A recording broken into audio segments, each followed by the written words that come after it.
ഞാൻ രാവിലെ വാർത്തയിൽ കണ്ടാണ് നമ്മൾ ശ്രദ്ധയപ്പെടുന്നത്.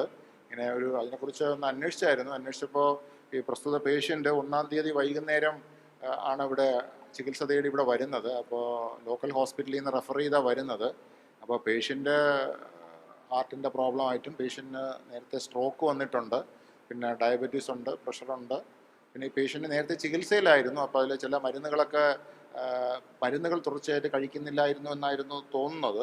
അപ്പോൾ പേഷ്യൻ്റ് വന്നപ്പോൾ ഉടനെ തന്നെ ചെസ്റ്റ് പെയിൻ ക്ലിനിക്കിൽ കണ്ടായിരുന്നു പേഷ്യൻറ്റിനെ. അപ്പോൾ അത് മുതൽ തന്നെ കാർഡിയോളജി ട്രീറ്റ്മെൻറ്റിലാണ്. എന്നിട്ട് അത് കഴിഞ്ഞ് പേഷ്യൻറ്റിനെ ആൻജിയോഗ്രാമിൻ്റെ ഒരു വിഷയമാണ് ഞാൻ വാർത്തയെ കണ്ടത്. ആക്ച്വലി ആൻജിയോഗ്രാമിൻ്റെ ടൈം കഴിഞ്ഞിരുന്നു. ഇപ്പോൾ കാർഡിയോളജിയിലെ പ്രൊഫസർമാരിവിടെ ഉണ്ട്. അപ്പോൾ ആൻജിയോഗ്രാമിൻ്റെ ടൈം കഴിഞ്ഞിരുന്നു. അത് 24 hours കഴിഞ്ഞ് എവോൾഡ് MI എന്നാണ് പറഞ്ഞത്. അപ്പോൾ അതുകൊണ്ട് പിന്നെ ആൻജിയോഗ്രാമിൻ്റെ ടൈം കഴിഞ്ഞു. പിന്നെ അത് കഴിഞ്ഞ് റീനൽ ഫംഗ്ഷൻ ക്രിയാറ്റിൻ കുറച്ച് എലിവേറ്റഡ് ആയിരുന്നു.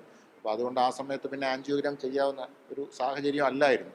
അതുകൊണ്ട് മെഡിക്കൽ മാനേജ്മെൻറ്റ് ആയിരുന്നു കാർഡിയോളജിക്കാർ പ്രിസ്ക്രൈബ് ചെയ്തത്. മെഡിക്കൽ മാനേജ്മെൻറ്റ് തന്നെയാണ് തുടർന്നുകൊണ്ടിരുന്നത്. അത് കഴിഞ്ഞ് 3-ാം തീയതി രാവിലെ, ഇത് 1-ാം തീയതി രാത്രിയാണ് അഡ്മിറ്റ് ആവുന്നത്.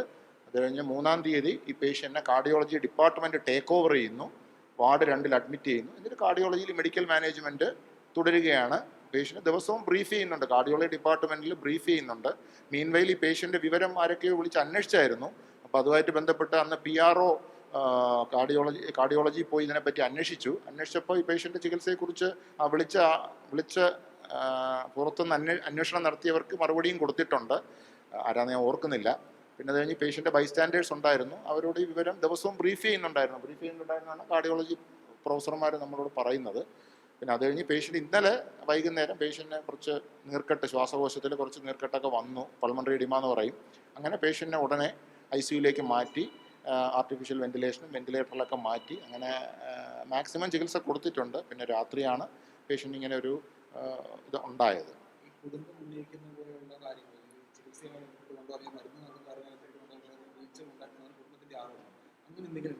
അങ്ങനെ യാതൊരു ചികിത്സാ പിഴവും ഉണ്ടായിട്ടില്ല. കാരണം പ്രിസ്ക്രൈബ്ഡ് ആയിട്ടുള്ള പ്രോട്ടോകോൾ പ്രകാരമുള്ള ചികിത്സ കൊടുത്തിട്ടുണ്ടെന്ന് കാർഡിയോളജി പ്രൊഫസർമാർ വ്യക്തമായിട്ട് നമുക്ക് റിപ്പോർട്ട് തന്നിട്ടുണ്ട്. അവർ പ്രിസ്ക്രൈബ്ഡ് ആയിട്ടുള്ള ചികിത്സ തന്നെയാണ് കൊടുത്തിരിക്കുന്നത്. തിരുവനന്തപുരം മെഡിക്കൽ കോളേജിലെ കാർഡിയോളജിയിലെ പ്രൊഫസർമാർ പറയുമ്പോൾ പിന്നെ നമ്മളത് റെഫ്യൂട്ട് നെഗേറ്റ് ചെയ്യേണ്ട ആവശ്യമില്ലെന്നാണ് എനിക്ക് തോന്നുന്നത്. ഇവിടെ വന്നുടനെ തന്നെ ചെസ്റ്റ് പെയിൻ ക്ലിനിക്കിലെ ഡോക്ടർമാർ കണ്ടിരിക്കുകയാണ്. കണ്ടിട്ടുണ്ട്. അവരുടെ ഗൈഡൻസ് അനുസരിച്ചാണ് ചികിത്സിച്ചിട്ടുള്ളത്. അതെല്ലാം very much there in the case sheet. അല്ല, പേഷ്യൻ്റ് ചെസ്റ്റ് പെയിൻ ആയിട്ടാണ് വരുന്നത്. ചെസ്റ്റ് പെയിൻ ആയിട്ട് വന്ന് 24 hours കൊണ്ട് ചെസ്റ്റ് പെയിൻ ഉണ്ടായിരുന്നു. അപ്പോൾ പിന്നെ മെഡിക്കൽ മാനേജ്മെൻ്റ് ആണെന്ന് കാർഡിയോളജി ഡോക്ടർമാരാണ് തീരുമാനിക്കുന്നത്, കാർഡിയോളജി പ്രൊഫസർമാരാണ് തീരുമാനിക്കുന്നത്. ഇല്ല, ഇതുമായിട്ട് ബന്ധപ്പെട്ട ഒരു ശ്രദ്ധപ്പെട്ടിട്ടുമില്ല. മീൻവൈൽ പുറത്തുനിന്ന് ആരൊക്കെ ഈ പേഷ്യൻറ്റിനെ പറ്റി പേഷ്യൻ്റെ സുഹൃത്തുക്കളോ ബന്ധുക്കളോ ആരൊക്കെ അന്വേഷിച്ചത് പ്രകാരം PRO ഇതുമായിട്ട് ബന്ധപ്പെട്ട് ഈ പേഷ്യൻ്റെ കാര്യത്തിൽ മീൻസ് ചികിത്സ കിട്ടുന്നുണ്ടെന്ന് പോയി ഉറപ്പുവരുത്തുകയും ചെയ്തിട്ടുണ്ടായിരുന്നു. അല്ല, അത് വളരെ സത്യം പറഞ്ഞാൽ അത് അതെ, അത് തന്നെ പറയുന്നത്. അത് എന്തുകൊണ്ടാണെന്ന് അറിയില്ല. അത് ഇവർ കാർഡിയോളജിക്കാർ ദിവസവും കമ്മ്യൂണിക്കേറ്റ് ചെയ്യുന്നുണ്ട്. പിന്നെ ഇവിടെ ഫുൾ ടൈം നമ്മുടെ പകൽ സമയത്താണെങ്കിൽ സൂപ്രണ്ട് ഓഫീസിൽ ഞാൻ കാണും, അല്ലെങ്കിൽ RMO കാണും. പിന്നെ PRO ഉണ്ട്, ഫുൾ ടൈം PRO നമുക്കുണ്ട്. അദ്ദേഹം എല്ലാ കാര്യത്തിലും ഇടപെടുന്ന ഒരു വ്യക്തിയാണ്. പിന്നെ അതിന് കാഷ്വാലിറ്റിയിൽ PROസിനെ പോസ്റ്റ് ചെയ്തിട്ടുണ്ട്. നമുക്കൊരു ഇൻഫർമേഷൻ കിട്ടിയാലും ഉടൻ അവരെ പറഞ്ഞു വിട്ട് അന്വേഷിക്കുന്നുണ്ട്. ഇത് എന്തുകൊണ്ടാണ് സത്യം പറഞ്ഞാൽ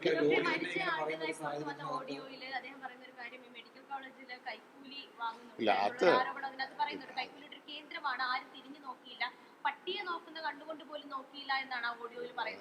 അതൊക്കെ വളരെ വിഷമകരമായ ഒരു കാര്യമാണ്. അത് അങ്ങനത്തെ ഒരു കാര്യം നമ്മുടെ ശ്രദ്ധയിൽപ്പെട്ടിട്ടില്ല. അത് അതിനെക്കുറിച്ച് അന്വേഷിക്കാം. പക്ഷേ അത് വളരെ വിഷമം ഉണ്ടാക്കുന്ന കാര്യമാണ്. ചികിത്സിക്കുന്ന ഡോക്ടർമാർ, കാർഡിയോളജിയിലെ പ്രൊഫസർമാർ ഇത്രയും പേഷ്യൻറ്റിനെ ചികിത്സിച്ച് ദിവസവും അവർ ഇത് കൊടുത്തിട്ട് ഇങ്ങനെ ഒരു ഇത് കുറ്റപ്പെടുത്തൽ കേൾക്കുമ്പോൾ സത്യം പറഞ്ഞാൽ അവരും ഭയങ്കര നിരാശയിലാണ്. അതൊരു തീർച്ചയായിട്ടും അത് നമ്മളത് അന്വേഷിക്കാതിരിക്കുമെന്ന് തോന്നുന്നുണ്ടോ? അത് വ്യക്തമായിട്ട് അതിനെക്കുറിച്ച് അന്വേഷിച്ച് എന്തായാലും ഞാനത് എൻക്വയറി എന്നുള്ളതല്ല, നമ്മൾ അവരോട് റിപ്പോർട്ട് ചോദിക്കും ഇങ്ങനെ സംഭവം ഉണ്ടെന്ന്. ഈ പേഷ്യൻറ്റിനോട് അങ്ങനെ ഒരു ആരോപണം ഈ പേഷ്യൻ്റ് ഒരു കേസിൽ ഉണ്ടാകാൻ യാതൊരു സാധ്യതയില്ല. കാരണം വെച്ച് കഴിഞ്ഞാൽ ഈ പർട്ടിക്കുലർ കേസിൽ വേണ്ടി PRO നേരിട്ട് പോയി അന്വേഷിച്ചൊരു കേസിൽ അങ്ങനെ ഒരു ഇതുണ്ടാകുമെന്ന് തോന്നുന്നുണ്ടോ? അങ്ങനെ ഒരു കാരണം ഇത് പോയി അന്വേഷിച്ചിരിക്കുകയാണ് ഈ കേസുമായിട്ട് ബന്ധപ്പെട്ട്. അല്ല, അതിപ്പോൾ നമ്മുടെ സ്ഥലപരിമിതി അതും ഇതും എല്ലാം വരുമ്പോൾ അത് അത് അത് നമ്മുടെ നിയന്ത്രണത്തിന് അതീതമായിട്ടുള്ള കാര്യമല്ലേ. കൂടുതൽ രോഗികൾ ചികിത്സ തേടി തിരുവനന്തപുരം മെഡിക്കൽ കോളേജിൽ വരിക എന്ന് പറഞ്ഞു കഴിഞ്ഞാൽ അത് നമ്മുടെ വിശ്വാസ്യതയുടെ ലക്ഷണമല്ലേ. കൂടുതൽ രോഗികൾ തിരുവനന്തപുരം മെഡിക്കൽ കോളേജ് ചികിത്സ തേടി വരുന്നു. അത് എവിടെയായാലും കൂടുതൽ ആൾക്കാർ വരിക എന്ന് പറഞ്ഞു കഴിഞ്ഞാൽ അത് മെഡിക്കൽ കോളേജ് വിശ്വാസമുണ്ട് എന്നുള്ളതിൻ്റെ അർത്ഥമല്ലേ.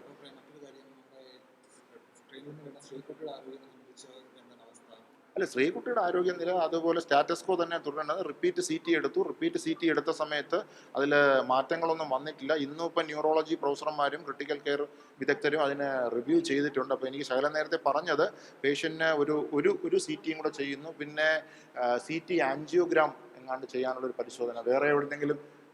വേറെ അത്രത്തോളം ഒരു ഉണർവ് വരുന്നില്ല, പ്രതീക്ഷിച്ച ഒരു ഉണർവ് ആ കുട്ടിക്ക് വരുന്നില്ല. അപ്പോൾ അതുകൊണ്ട് റിപ്പീറ്റ് സി ടിയും പിന്നെ അകത്തെവിടെയെങ്കിലും ഇന്റേണൽ ബ്ലീഡിങ് പുതുതായിട്ട് വല്ലതും ഉണ്ടോ എന്ന് അറിയാൻ വേണ്ടി ഒരു സി ടി ആൻജിയോഗ്രാം കൂടി ചെയ്യാൻ തീരുമാനിച്ചിട്ടുണ്ടെന്നാണ് ഇപ്പോൾ എന്നെ ക്രിട്ടിക്കൽ കെയർ മേധാവി ഞങ്ങൾ ഇതിലേക്ക് ഇറങ്ങുന്നതിന് മുമ്പ് പറഞ്ഞത്. ഓക്കെ, ശരി എന്നാൽ താങ്ക് യു.